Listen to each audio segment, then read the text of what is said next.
क्या आप भी मेरी तरह एक लग्जरी घर में रहना चाहते हैं? तो मैं आपके लिए रेडी टू मूव ऑप्शन लेके आई हूँ और इस प्रोजेक्ट का नाम है बेस्टेक पार्क व्यू एल्चूरा।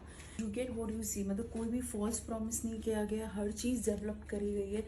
ये भी एक गेटेड कम्युनिटी है, जिसका मतलब आपको swimming pool, gym, spa, club house, play area, security system intact, हर चीज़ यहाँ पे आपको अवेलेबल मिलेगी।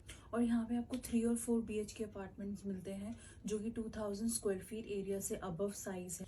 तो इसका रेडी टू मूव स्टेटस, इसका location which is in sector 79 Gurgaon. Property itself जो कि फ्यूचरिस्टिक डिज़ाइन और न्यू कॉन्सेप्ट के साथ बनी है और काफ़ी इसमें ग्रीनरी प्रोवाइड करी गई। और of course because it is a ready to move property, तो एक इन्वेस्टर और होम बायर दोनों को अट्रैक्ट करता है। तो इतनी बढ़िया प्रीमियम प्रॉपर्टी को जाने का मौका ना दे और जल्दी से साइट विजिट करिए और फेवरेबल फेसिंग का अपार्टमेंट जल्दी से बुक कर ले, क्योंकि रेडी टू मूव है।